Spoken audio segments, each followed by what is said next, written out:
Y esta mañana he titulado lo que quiero compartir con ustedes: el poder de lo que tiene lo que miramos. El poder de lo que tiene lo que miramos. Definitivamente, el sentido de la vista tiene una influencia en el ser humano que trasciende cualquiera de nuestras emociones. Tiene implicaciones en el sentido biológico, físico, emocionalmente, pero sobre todo, de acuerdo a lo que la Biblia enseña, tiene implicaciones espirituales. Todo lo que nosotros miramos, la forma en cómo lo miramos, tiene implicaciones espirituales. Reconozco que soy una persona que no tiene una memoria muy buena, sobre todo la memoria a corto plazo. Pero hay cosas a lo largo de mi vida que me han quedado grabadas por alguna razón. Cosas que tienen que ver con 30, 20 o 40 años. Les he comentado que yo nací en un barrio que le llamo Los Altos de San Judas. Ahora está más transformado, está más bonito, los taxis pueden entrar después de las 8 de la noche, no se pelean mucho las pandillas y por eso ya le subí de nivel. Yo me crié ahí en ese barrio, donde jugábamos chibola, jugábamos trompo, y aunque era de San Judas, jugábamos un juego que le llamábamos en inglés handball. No sé por qué, pero usábamos esa palabra en inglés. Jugaba con mis... ¿Alguien jugó ese tipo de juegos? ¿Verdad? Gracias al Señor, porque me hace no estar solititito. Me recuerdo que jugábamos chibola. No me acuerdo muy bien cómo se jugaba, pero me recuerdo que se hacía un círculo y creo que se ponían en el centro. Enrique, ¿jugaste, Enrique? Y se sacaban y hacíamos un círculo y estábamos jugando varios. Mi mamá vivía en una casa esquinera y hacia la derecha, entre la casa que sigue de una vecina, nos poníamos a jugar. Pero cada vez que estábamos jugando, la vecina de la derecha, que no se me olvida, se llama Doña Dora, todavía vive. Cada vez que estábamos jugando, la vecina salía de su casa y yo, agachado, no sé por qué, yo levantaba mi vista y la miraba a ella. Y cada vez que la miraba, ella me decía: Miranda. Me decía: Miranda. Y yo no sabía qué era eso, ni idea tenía qué era eso. Tenía aproximadamente 9 años, creo, 10 años. Y jugábamos muchas veces y un sinnúmero de veces, muchísimas veces. Ustedes saben que uno siempre tiene un lugar para jugar. Cada vez que la señora salía, yo la volví a ver y me decía: Miranda. No tenía un atractivo, era una persona normal, digamos, pero me decía Miranda. No sé la forma en cómo yo la estaba viendo, no sé lo que yo expresaba con 10 o 9 años, pero me decía Miranda y nunca supe qué era lo que significaba. Hasta el pasar de los años, creo que una vez se lo conté a mi esposa también, le pregunté a mi mamá: fíjese, mamá, que esa señora cada vez que la miro me dice Miranda. Y yo pensé que era un halago que me estaba diciendo. Y no, simple y sencillamente era como que me estaba diciendo fijón, fijado, o volver la vista para otro lado. Eso fue lo que entendí.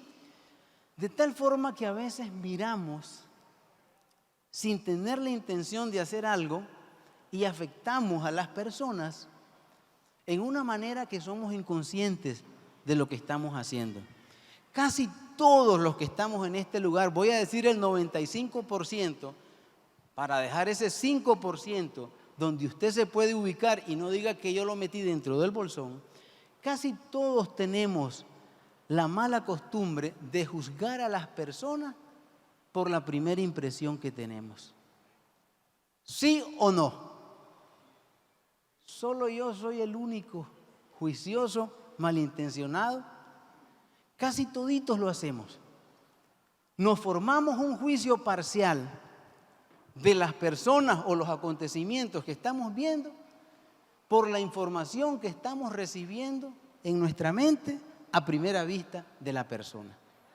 De tal forma que si mi hija viniera con un muchacho a presentármelo y viene el muchacho de pelo largo, tatuado todo su cuerpo, con los pantalones rotos y los anda no aquí, sino como por aquí,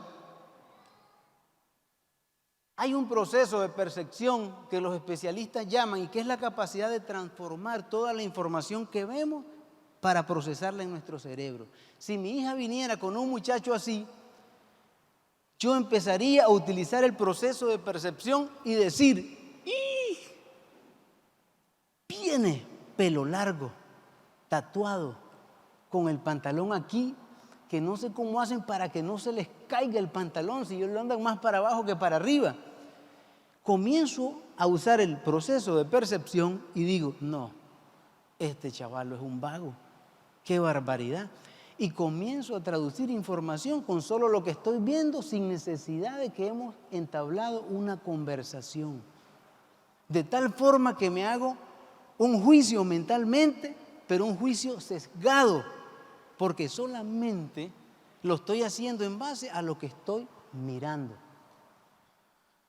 Llegaba a un taller de mecánica y lo primero que me encontraba en el taller de mecánica era un perro gordo, grandote, pitbull, pero era una cosa exagerada, así de gordo, con la cara que tienen. Y yo ya llego, lo miro y empiezo con el proceso de la percepción en mi mente. Y digo, ¿qué es lo que empiezo a pensar? El perro me lo imagino enojado, con las mandíbulas abiertas, pegado de mi pierna, me quedo en el portón. Generalmente nos hacemos un juicio de las cosas con simple y sencillamente verlo, equivocadamente. ¿Todos están de acuerdo que equivocadamente? Aunque todos lo hacemos, todos somos conscientes de que no deberíamos de hacerlo y por lo tanto juzgamos. El Señor Jesús, sabiendo anticipadamente, porque creó al hombre, conociendo al hombre, se anticipaba y lo resumía de esta forma. Mateo 6:22 dijo el Señor: los ojos son la lámpara del cuerpo. Si tus ojos están buenos, todo tu cuerpo estará iluminado. Si tus ojos están malos, todo tu cuerpo andará, como dijo, en tinieblas. De tal forma que lo que miramos tiene una connotación poderosa acerca de lo que estamos creyendo. Y esta mañana quiero pedirle que me acompañe al libro de Números. Voy a utilizar una historia acerca del pueblo de Israel para hablarles sobre lo que le he estado mencionando, el poder de lo que miramos. Números capítulo 13, versículos 1 y 2. Para ponernos en contexto, hasta donde está el libro de Números, Dios había sacado al pueblo de Israel de Egipto a la fuerza. El faraón no lo quería dejar salir, el rey de Egipto no quería que salieran, Dios los saca a la fuerza mediante milagros asombrosos, lo pasa por el desierto. Hasta aquí donde vamos a leer han transcurrido aproximadamente 2 años. Moisés ha sido su psicólogo, su consejero, su papá, su tío, su hermano, le ha aguantado todo al pueblo de Israel. Pero hasta donde están llegan al desierto de Parán y solamente se ubican enfrente de la tierra prometida que era Canaán. Le falta algo todavía por hacer antes de entrar y tomar posesión de la tierra al pueblo de Israel. Y Dios le da una instrucción a Moisés que se describe de esta manera. Dice así, Números 13, versículo 1. Y Jehová habló a Moisés diciendo: envía tú hombres que reconozcan la tierra de Canaán, la cual yo doy a los hijos de Israel. De cada tribu de sus padres enviaréis un varón, cada uno príncipe entre ellos. ¿Qué les mandó a hacer Dios? Que vayan a reconocer, que vayan a mirar, que vayan a ver la tierra de Canaán. Vamos al versículo 17. Los envió pues Moisés a reconocer la tierra de Canaán, diciéndoles: los especialistas, los exegetas que se dedican a analizar los textos bíblicos, y no solo ellos, los especialistas en literatura, siempre nos recomiendan que cada vez que estamos leyendo algo, para que podamos comprenderlo mejor, nos traslademos a la lectura, nos introduzcamos dentro de los textos para que podamos leerlos mejor. Entonces, vamos a tratar de hacer eso. 17 dice: los envió pues Moisés a reconocer la tierra de Canaán, diciéndole: subid de aquí al Negev, subid al monte y observad. ¿Qué fue lo que les dijo? Observad la tierra, miren la tierra, cómo es, y el pueblo que la habita, si es fuerte o débil, si poco o numeroso. Se van un hombre de cada tribu, 12 hombres, emprenden el viaje, van a ver la tierra. El objetivo era mirarla, cómo era, de acuerdo a las instrucciones que les habían dado. Después de 40 días, regresan con el informe final. Está Moisés y está el pueblo. Y esto es lo que dicen en su informe. Versículo 27, acompáñenme. Y les contaron diciendo: nosotros llegamos a la tierra a la cual nos enviaste, la que ciertamente fluye leche y miel, y este es el fruto de ella. Versículo 28 dice: más. ¿Por qué podría traducir ese más en la lectura? ¿Cuál otro sinónimo hay de acuerdo al contexto? Pero, sin embargo, ese más significa el pero. Miren lo que dice el 28, más, pero el pueblo que habita aquella tierra es fuerte y las ciudades muy grandes y fortificadas. Y también, ¿qué dice? Vimos de mirar ahí a los hijos de Anac. Y hablaron mal, vamos al 32 por favor ahora.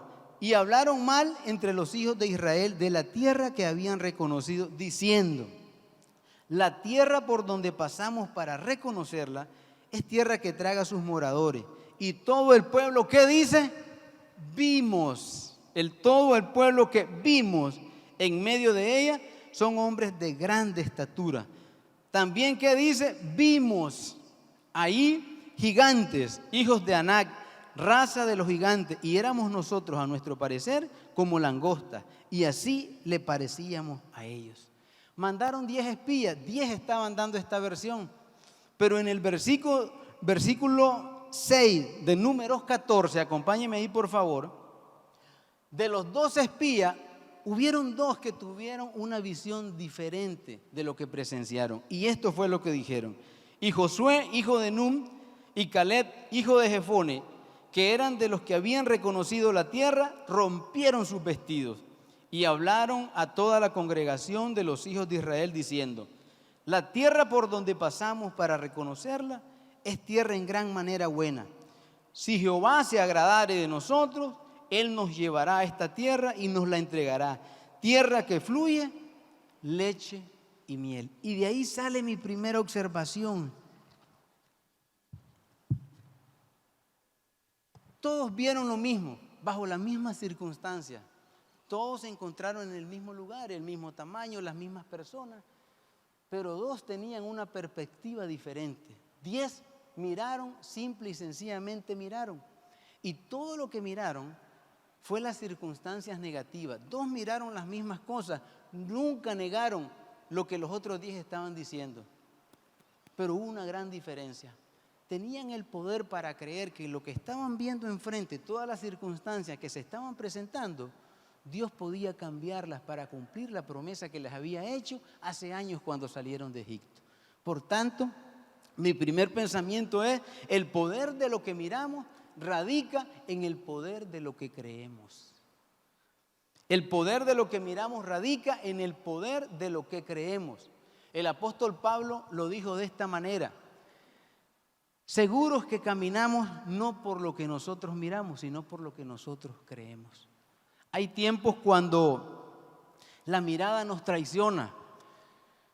Es cierto que cuando recibimos una mala noticia o cuando vemos algo muy espectacular, asombroso, lo primero que hacemos, de acuerdo a los especialistas, es que todos los líquidos que tenemos en nuestro cerebro empiezan a funcionar de manera irregular.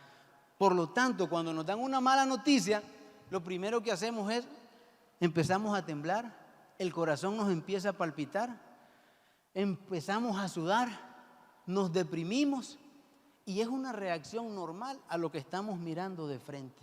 Hace como 2 años íbamos de Managua hacia San Benito en la carretera, íbamos aproximadamente unos 3 carros en fila o 4 carros.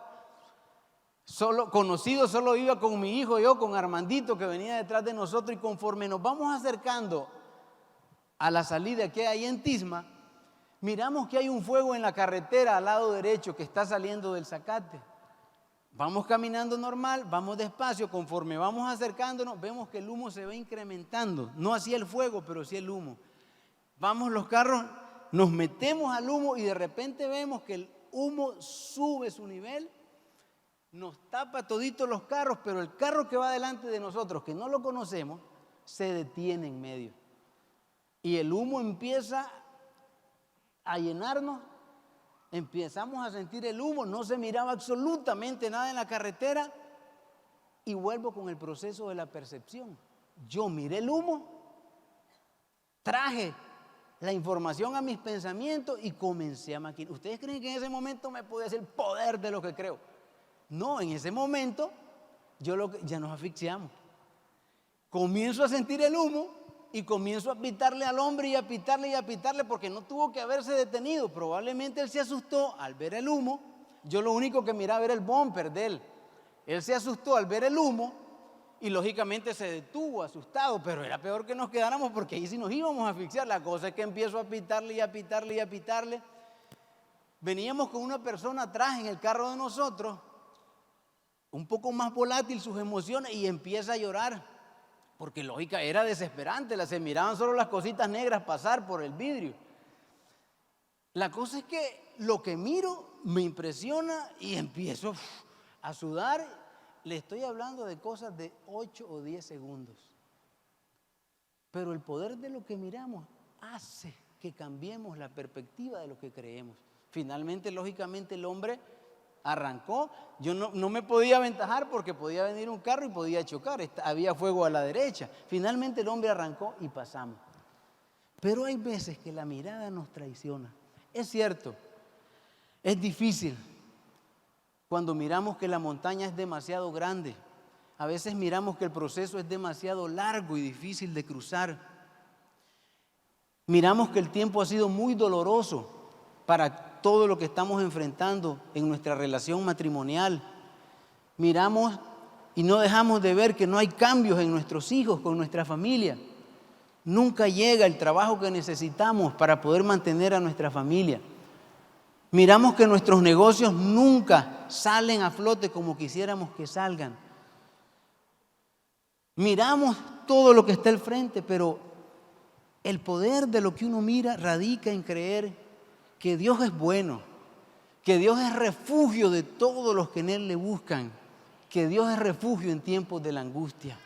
Aunque estemos mirando todas las circunstancias que nos rodean, es bueno que pensemos que Dios es nuestro amparo, que es nuestra fortaleza, que es nuestro pronto auxilio para salir de las tribulaciones. Aunque estemos pasando lo que estamos pasando, es bueno que siempre creamos que aunque andemos en valle de sombra de muerte, Dios nunca nos desamparará. Lucas capítulo 9, el Señor desciende del monte de la transfiguración. Habían quedado 9 discípulos porque se había ido con 3. Cuando desciende, encuentra un alboroto en el lugar donde los había dejado y le pregunta qué sucedió. Y un señor que no era creyente le contesta y le dice: traje a mi hijo a tus discípulos, lo atormenta un demonio que lo hace temblar, que hace que salga espuma de su boca, que le hace crujir los dientes. Lo traje a tus discípulos y no lo pudieron sanar. Te pido que lo sanes y que ayudes a mi incredulidad. Y Jesús le dice: al que cree, todo le es posible. El poder de lo que estoy mirando es transformado por el poder de lo que estoy creyendo. Recuerde una cosa, nosotros miramos, todo lo que miramos se hace en pensamientos, nuestros pensamientos se hacen palabras, todas nuestras palabras se hacen acciones, las acciones forman un hábito de nuestra vida y los hábitos definen el destino de su vida, de su familia y de su generación. Acompáñeme, capítulo 14 de Números. Entonces toda la congregación gritó y dio voces. 14, versículo 1. Y el pueblo lloró aquella noche y se quejaron contra Moisés y contra Aarón todos los hijos de Israel. Y les dijo toda la multitud: ojalá muriéramos en la tierra de Egipto. La misma cantaleta que traía Egipto durante todos sus años en el desierto. Ojalá muriéramos en la tierra de Egipto o en este desierto. Ojalá muriéramos. y le hacen una pregunta que me hace sacar mi segunda observación. ¿Y por qué nos trae Jehová a esta tierra para caer a espada y que nuestras mujeres y nuestros niños sean por presa? ¿No nos sería mejor volvernos a Egipto? Le hacen una pregunta buscando una respuesta. Segundo punto, el poder de lo que estoy mirando radica no en una respuesta, radica en el valor de la promesa de Dios. Las respuestas las buscamos por la necesidad que tenemos de salir lo que estamos pasando o lo que estamos atravesando, y es normal. Todos nosotros, cuando estamos en un proceso, lo primero que hacemos es buscar una respuesta, pero la respuesta puede ser engañosa, la respuesta puede ser equivocada, la respuesta nos puede llevar a tomar decisiones de las cuales nos vamos a arrepentir. La respuesta pudiera tardar, la respuesta pudiera desviarnos del objetivo que tiene la promesa del Señor. Cuando estamos pasando y mirando todo lo que está enfrente, es mejor, en vez de esperar la respuesta, confiar en la promesa. La promesa te va a llevar al destino que Dios ha fijado para su vida. 1980, trabajamos como comerciantes con mi mamá, endeudados por todos lados, no mirábamos una salida. Le debíamos hasta al perrito vecino de doña Dora. Y entonces, en esos tiempos, cuando uno se aleja de la promesa y busca la respuesta, el pueblo de Israel durante todo el tiempo pasó buscando una respuesta. Dios le mandaba respuestas, le dio el pan para comer un día, se les terminaba, le volvían a pedir, le volvía a dar respuesta. Les dio agua, les daba, volvían a tener sed, respuesta. Los calmaba y los complacía cada vez que se lo pedían, respuesta. Pero el pueblo solo se fijaba en una respuesta y no en la promesa. Estamos enjaranados, a como decimos nosotros, y desesperados por buscar una respuesta más que la promesa. La única forma que miramos de salir, si aparece un bendito y santo prestamista. Y decimos nosotros, ay, gracias Señor, gracias Padre por enviarnos. Tomamos un préstamo al 10% mensual, 120% anual, y nos dice, yo les presto, con esto van a solucionar sus problemas, no hay ningún requisito, lo único que tienen que hacer es ponerme su casa en garantía. Decimos, no, está bien. Ponemos la casa en garantía, y como uno siempre está buscando respuesta, y cuando las respuestas no son de Dios, uno trata de encontrarle facilidad para acomodarlo a lo que uno quiere hacer, decimos, es peligroso poner la casa, pero si los echamos a trabajar, vamos a pagar lo que debemos, nos va a sobrar, y le devolvemos su dinero, y no hay ningún problema. Y entonces uno construye castillos de arena en el aire para tratar de satisfacer algo que uno sabe que no está correcto, pero que en el fondo lo hacemos. ¿Qué sucedió? Lo que todos ya sabemos. 10%, por si alguien quiere alguna vez atreverse a prestar así para su negocio a largo plazo, 10% son intereses imposibles de pagar, ni que le regalen oro en las minas aquí del norte o de occidente. No los va a pagar, no hay negocio que los pague, a menos que, como dicen ustedes, vayamos a retirar bultitos a la costa atlántica. Pero no hay un negocio. Prestamos, tomamos la respuesta, nos desviamos de la promesa de seguir confiando en Dios. Al final del cuento, nos llega porque no pudimos pagarle a nadie, los echamos a trabajar, nos fue malísimo, nos llega una notificación de los juzgados que tenemos que desocupar nuestra casa porque nos dan 24 o 48 horas para que saquemos nuestros cherequitos que teníamos porque iban a tomar posesión de la casa del prestamista que nos había prestado. Buscando una respuesta nos equivocamos, nos desviamos y nos quitamos.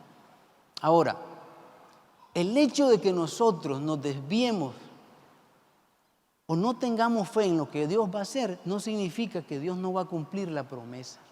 Dios no va a dejar de cumplir una promesa en nuestra vida solo porque nosotros no tengamos fe o solo porque nosotros busquemos otra manera.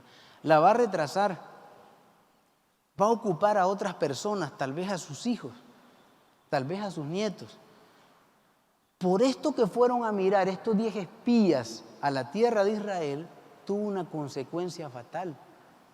No pudieron entrar todos los que salieron de Egipto a la tierra de Israel. Los que tenían más de 20 años, todos murieron en el desierto.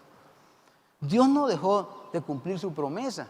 La cumplió con los hijos de ellos. La tardó.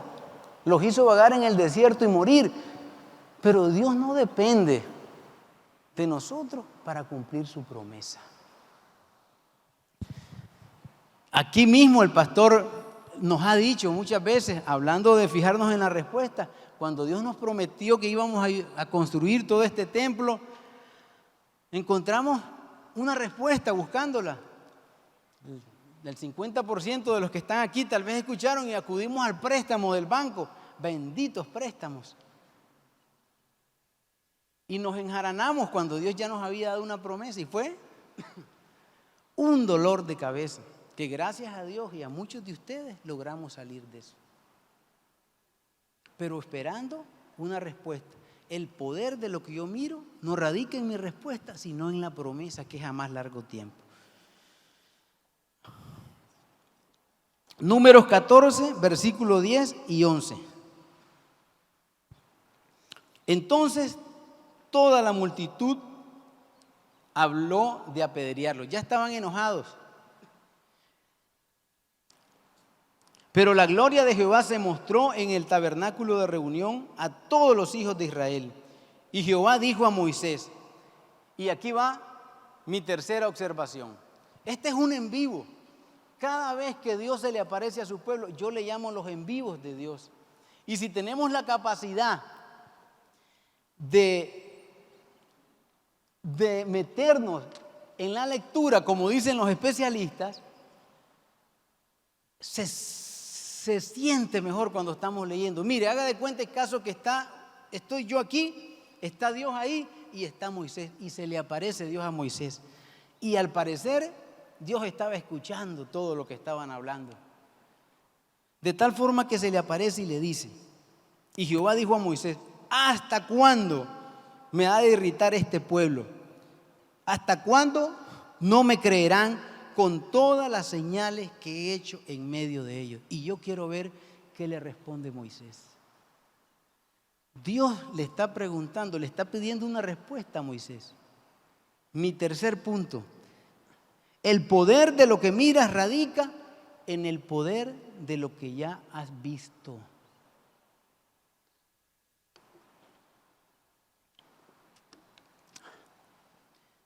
El pueblo de Israel tenía suficientes motivos para esperar que Dios les diera la victoria a la hora de ir a conquistar la tierra de Canaán. Tenían suficientes motivos. Dios los había liberado de cosas más grandiosas. El pueblo cananeo no era más grande que los egipcios. El pueblo cananeo no era más fuerte que los egipcios.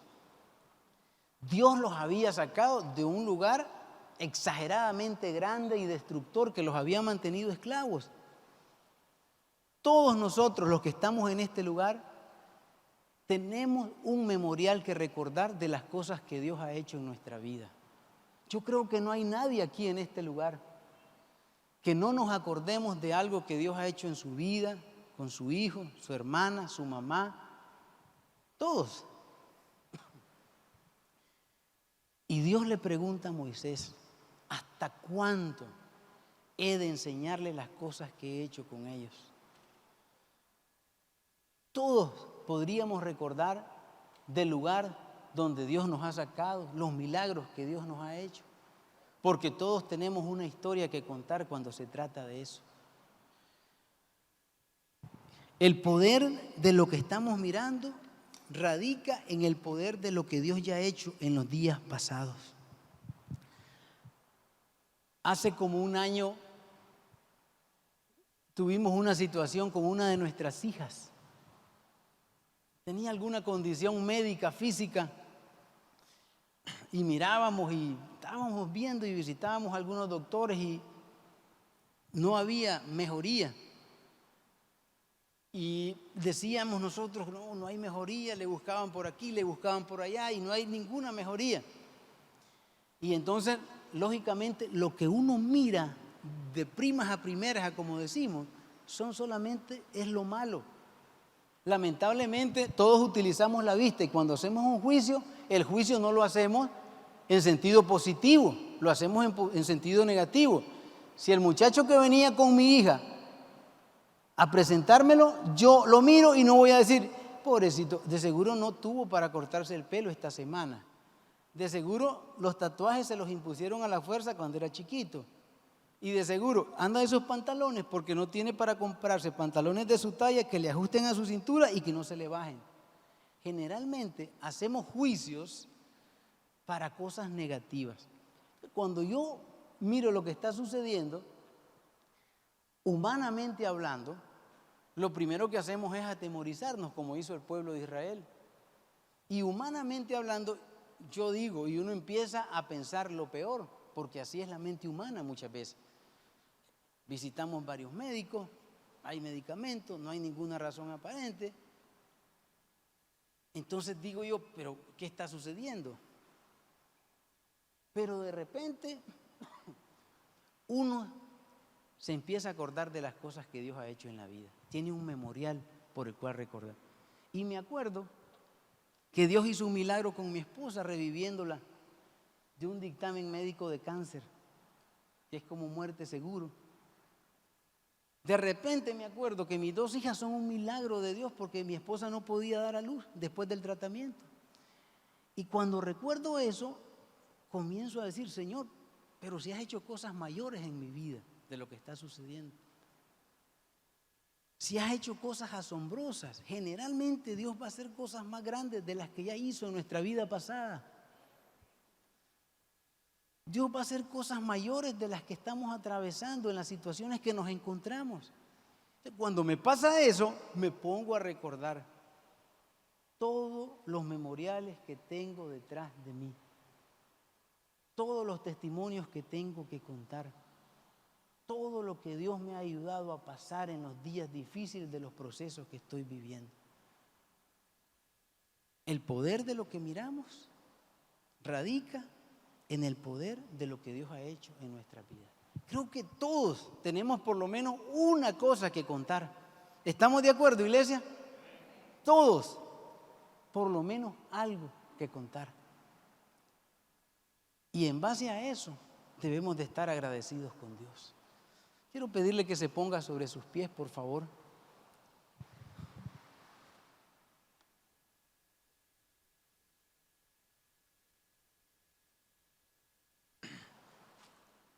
Y quiero pedirle a los muchachos, si me acompañan, si pasan.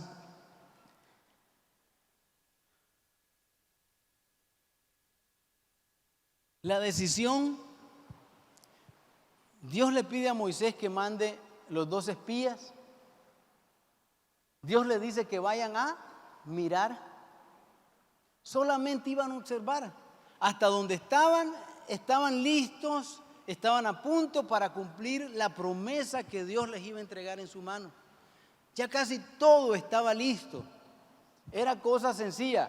Yo podría decir que habían atravesado los años más duros y difíciles del proceso, los años complicados, las pruebas más grandes de atravesar todo el desierto de donde ellos estaban para llegar a la tierra, ya la habían cruzado, estaban casi enfrente. Solo les faltaba ir a mirar, pero esa mirada que hicieron les costó la muerte. Hicieron un suicidio colectivo en el desierto, porque todos dijeron, ojalá y muriésemos aquí en el desierto. Dios cumplió lo que ellos mencionaron, porque Dios se enojó y le dijo a Moisés que iba a matar en primer lugar a los 10 que vinieron con las noticias, y después de eso los iba a hacer vagar a todo el pueblo en el desierto hasta que murieran todos los que tenían más de 20 años cuando habían salido de Egipto. Es muy difícil a veces cuando enfrentamos los procesos de la vida. No sé cuántos estamos en este lugar ahorita, estaremos 300 personas. No hay nadie en este lugar que no tenga un proceso que pasar, un desafío que enfrentar, una responsabilidad que asumir, algo que tengamos que resolver. No creo que haya alguien en este lugar. Todos tenemos por lo menos una. En el caso mío, Tengo algunos cuantos, varios.